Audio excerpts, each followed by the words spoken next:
आप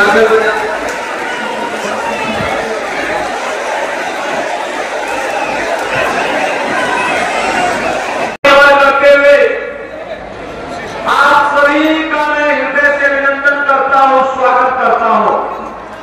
लोकसभा भारतीय जनता पार्टी मनोनीत प्रार्थी सम्मानीय दीप्ति भट्टाचार्य महोदय বক্তব্য দেওয়ার জন্য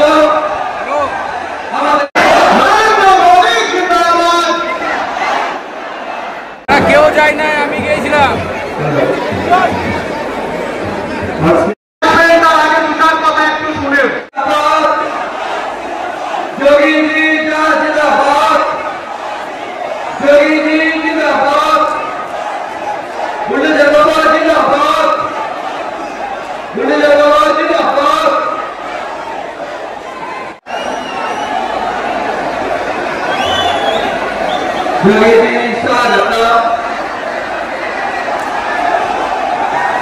हमारे बच्चे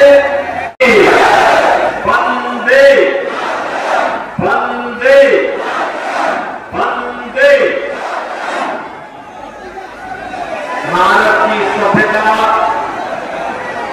संस्कृति और संस्कारों की भूमि, जिसने देश को अनेक आध्यात्मिक गुरु, महान वैज्ञानिक, तत्वचिंतक दिए, ऐसी पावन धरा, बंगाल की ऐसी पावन धरा को कोटि कोटि नमन करते हुए मां भगवती देवी और माता तारा की कृपा भूमि को नमन करते हुए आप सभी बहनों और भाइयों का मैं आज की इस चुनावी सभा में हृदय से अभिनंदन करता हूं, स्वागत करता हूं। कहने के लिए आया हूं बहनों भाइयों, केवल भारतीय जनता पार्टी है और मोदी जी हैं जो सुख दुख में आपके साथ हमेशा खड़े होने वाले हैं, हर स्थिति में खड़े होने वाले हैं। आपने देखा होगा मोदी जी के नेतृत्व में भारत ने विकास की चिन्ह नहीं प्रतिमान स्थापित किया है। आज दुनिया के अंदर भारत का सम्मान बढ़ा, भारत की सीमाएं सुरक्षित हुई है। कांग्रेस नेतृत्व की सरकार थी, पाकिस्तान परस्त आतंकवादी भारत की सीमा का अतिक्रमण करते हुए भारत में आते थे, जगह जगह को विस्फोट करते थे। आज मोदी जी के नेतृत्व की सरकार में आप देखते होंगे, आपको आतंकवादी घटनाएं नहीं घटित होती, आतंकवाद और नक्सलवाद को तो नियंत्रित किया जा चुका है। लेकिन अगर कहीं पटाखा भी जोर से फूटता है तो सबसे पहले पाकिस्तान सफाई देता कि मेरा हाथ नहीं है, क्योंकि पाकिस्तान को मालूम है कि अगर कोई घटना गलती से भी हो जाए तो उसको लेने के देने पड़ जाएंगे, क्योंकि ये नया भारत है और मोदी जी के नेतृत्व में नया भारत किसी को छेड़ता नहीं है, लेकिन अगर कोई छेड़ता है तो फिर उसको छोड़ता भी नहीं है। और इसीलिए मैं आपसे कहने के लिए आया हूं, यहां पर इंफ्रास्ट्रक्चर का कार्य मोदी जी के नेतृत्व में IIT, IIM, highway, railway, metro, IIIT, NIT, world class university, हर घर नल की योजना, ये सभी मोदी जी के नेतृत्व में आज तेजी के साथ देश के अंदर इसको लागू किया जा रहा है। और बंगाल में तो तृणमूल कांग्रेस की सरकार मोदी जी की योजनाओं को जबरन रोकने का कार्य करती है, अन्यथा पूरे देश के अंदर 80 करोड़ लोगों को फ्री में राशन देने का काम पिछले 4 वर्ष से मोदी जी की सरकार कर रही है। भाइयों, 60 करोड़ लोगों को 5 लाख रुपए की आयुष्मान भारत में स्वास्थ्य बीमा का कवर मिल रहा है। 50 करोड़ गरीब लोगों के जनधन अकाउंट खो दिए गए। 12 करोड़ किसानों को प्रधानमंत्री किसान सम्मान निधि का लाभ मिला। 12 करोड़ गरीबों के घर में शौचालय बन गए। 10 करोड़ गरीबों को उज्ज्वला योजना का रसोई गैस का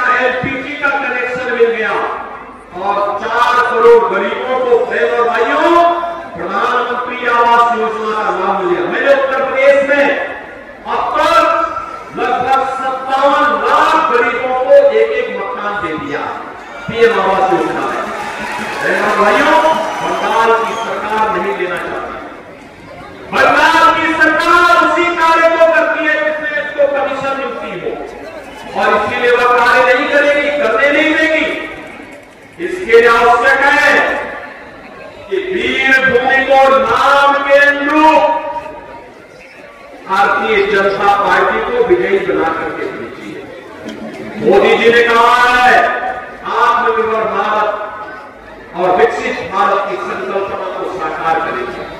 आत्मनिर्भर भारत राज्य की सत्ता के द्वारा खुलेआम बेशर्मी के साथ उन्हें प्रश्रय दिया जा रहा हो, यह देख करके मन दुखित होता है। और उन सभी महापुरुषों का, उन धर्मगुरुओं का, उन क्रांतिकारियों का हृदय भी दुखित होता होगा जिन्होंने सोनार बांग्ला की कल्पना की थी।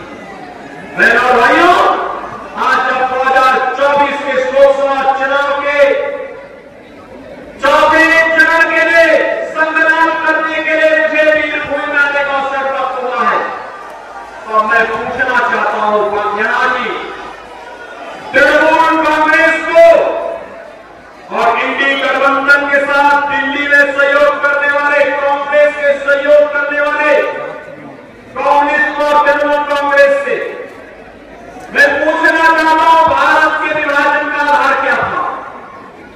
और क्या यह सच नहीं कि जिन कारणों से 1947 में भारत का विभाजन हुआ था, वही परिस्थिति आज कांग्रेस, तृणमूल कांग्रेस और कांग्रेस का इंडी गठबंधन फिर से देश के अंदर पैदा करना चाहता है, बंगाल के अंदर पैदा करना चाहता है। ये जनसांख्यिकी असंतुलन, डेमोग्राफी को चेंज करने का जो कुछ प्रयास हो रहा है, मुझे देखकर आश्चर्य होता है। वीरभूमि पार्लियामेंट्री कॉन्स्टिट्यूंसी में 3 असेंबली कॉन्स्टिट्यूंसी भी है जिसकी डेमोग्राफी पूरी तरह चेंज हो चुकी है, और मात्र 4 ऐसी हैं जो मात्र जहां पर हिंदू बाहुल्य है। बहनों और भाइयों, हम कहां ले जाना चाहते हैं इस बंगाल को? ऐसे ही अनेक असेंबली बंगाल के अंदर ऐसी खड़ी कर दी गई है जो भारत की डेमोक्रेसी को चेंज करने के साथ साथ जहां घुसपैठियों को सरियाम शरण देकर के नागरिकता पैदा करने की छूट दी जाती हो। और इस साजिश 2024 के कांग्रेस एंटी गठबंधन के मैनिफेस्टो में भी देखने को मिलता है। बहनों और भाइयों, यहां पर केंद्र की भारतीय जनता पार्टी की सरकार के द्वारा 24 सहायता भेजी जाती है, वह सहायता यहाँ की जनता जनार्दन को नहीं मिलता है। उस सहायता को तृणमूल कांग्रेस उस सहायता को अपने स्वयं के कुंडों में बांटने का काम कर देती है, उसको हड़प देती है, उसको अपने में समेट देती है, जनता जनार्दन को उसका लाभ नहीं देने देती है। और जो मैनिफेस्टो इतना आया है, उस मैनिफेस्टो में एक तरफ कांग्रेस, तृणमूल कांग्रेस और कम्युनिस्टों के द्वारा झूठा मैसेज दिया जा रहा है, गुमराह करने का प्रयास हो रहा है। लेकिन बहनों और भाइयों, कांग्रेस और तृणमूल कांग्रेस का एक गठबंधन आपको ठगने के लिए आया है, गुमराह कर रहा है। इनके द्वारा मुस्लिम आरक्षण की वकालत करना, धार्मिक आधार पर, मजहबी आधार पर एक बार फिर से भारत के विभाजन की आधारशिला को सुदृढ़ करने जैसा है। और हमें किसी भी स्थिति में भारत का फिर दूसरा विभाजन नहीं होने देना है। किसी भी स्थिति में भारत का दोबारा विभाजन नहीं होगा। इसके लिए हमें धार्मिक आधार पर आरक्षण को हाथ में रोकना होगा। कांग्रेस का मैनिफेस्टो कहता है, कांग्रेस का मैनिफेस्टो कहता है कि पिछड़ी जाति के लोगों को मिलने वाले आरक्षण में एक हिस्सा मिला करके मुसलमानों को दे देंगे। क्या आप इसको स्वीकार करेंगे? क्या बंगाल इसको स्वीकार करेगा? क्या अपने अधिकार को हम क्या किसी दूसरे को हिस्सा लेने देंगे? क्या? और ऐसे ही अनुसूचित जाति के अधिकारों में भी ये लोग डकैती डालने का काम करने जा रहे हैं। बहनों और भाइयों, जब कांग्रेस नेतृत्व की यूपीए सरकार थी, ये तृणमूल कांग्रेस उसको सपोर्ट कर रही थी, कम्युनिस्टों ने इसे कुछ दिनों तक सपोर्ट किया था। बहनों और भाइयों, तब आपको याद होगा, तब कांग्रेस नेतृत्व